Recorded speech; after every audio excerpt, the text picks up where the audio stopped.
Well, okay, in this short time, I'm not going to show you a complex diagram of the architecture for trusts as we are planning to build it, but I would just like to highlight some essential aspects.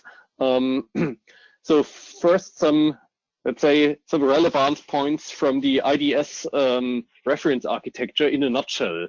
What is international data spaces about? It's essentially about building a community of trust for data as a commodity, so for exchanging data between trusted actors.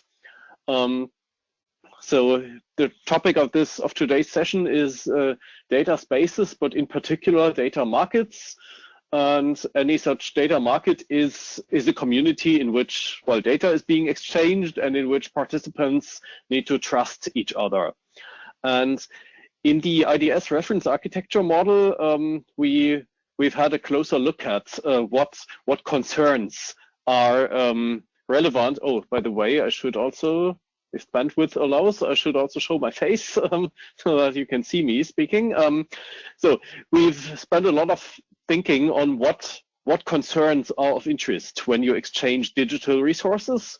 And in this so-called concern hexagon, you can see a comprehensive visualization of all of these concerns. So there are some on which I'm not going to focus now. That's, for example, what is the content of a digital resource? What concepts are covered by the resource? What context, like spatial or temporal context, does the resource have? By what technical infrastructure is it communicated? But I think the most essential concerns for data marketplaces are the community of trust and data as a commodity. So let's have a closer look into these here at the lower right of the slide. You can see them. Community of trust means that there are certain, well, participants, like organizations that choose to participate in a data space. They have to operate certain technology in order to be able to do so. That's primarily in a software interface that we call the IDS connector. And to make sure that the participant, that is the legal entity, and the connector, that is the software that's operated by the legal entity, to make sure that these play by the rules, we have a mechanism of certification. And then finally, when one participant exchanges data with some other participant through their respective IDS connectors, then this requires a contract. And the IDS architecture also provides some means for making contracts, or for enabling parties to make contracts with each other. So that's how IDS addresses this concern of a community of trust. And of course, in designing the architecture of the trusts, for the trusts project, we will take all this into account. And well, why is trust necessary in a data marketplace? That's because data could be valuable, and it could also be sensitive. If you think of personal data, on the next slide, I will go a bit more into detail about personally sensitive data. Here, this is more about valuable data, like data as a business asset. So we have broken down the commodity concern of data into the aspect of provenance, like where does it come from? This also relates to the notion of am I trusting the source or the origin of the data? Besides the fact that a participant has been certified, do I trust, for example, the process from which the data comes, if it comes, for example, from a survey? Then another aspect is quality, data quality, where it's commonly defined as fitness for use. And this, of course, this depends a lot on the respective data marketplace, like how fitness for use is defined, and it depends on the priorities of the data consumer, what the data consumer regards as fitness for use. Then the IDS is concerned a lot with data usage policies. because of, well, simple motivation that if I'm a business entity exchanging data, then this data is usually valuable to me. We also have infrastructure to deal with open data, but the main business value proposition is around dealing sensibly with commercially valuable data that has a price. So you also see pricing here, and policies could mean, for example, that if you consume this data, then you should pay a price, like a price for like downloading an entire dump, a price for accessing the data through an API with one query, and well, such things. Or policies could also mean that you must only use the data for certain purposes, but not for other purposes. This makes a nice transition to personal data. So privacy sensitive data here. This has not been a focus of concern for IDS from its very beginning, because it was initially more about business to business data exchange, but even business to business data has privacy aspects, because businesses may well deal with privacy, with personal data that are sensitive with regard to privacy. So they need to inform each other. For example, what personal data is contained in the package that I'm offering you through a marketplace. And another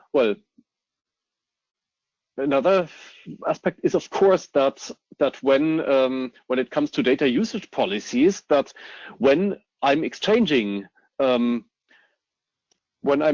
privacy sensitive data, then the usage is often restricted. For example, when say scientific research is applied to anonymized personal data, then certain ways of processing the data are allowed, whereas doing all kinds of business with personally sensitive data is not so easy. And in all cases, the legal procedures require you to obtain the consent of the subject whose personal data you're processing. So all of this deserves to be modeled in the IDS. And to that end, we are in an exchange of ideas with a W3C, like a World Wide Web Consortium working group that is building a data privacy vocabulary.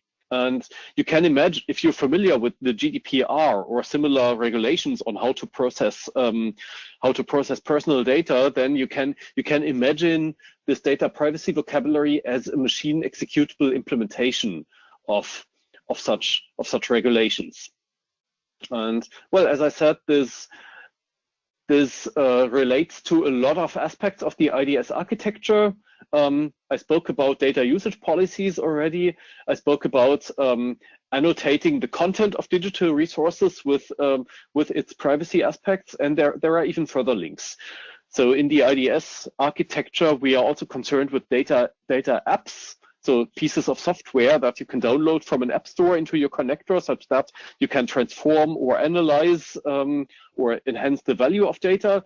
And then, of course, it's when such apps process private data, then it is important to know what algorithms, let's say, or what analysis are they applying to such data.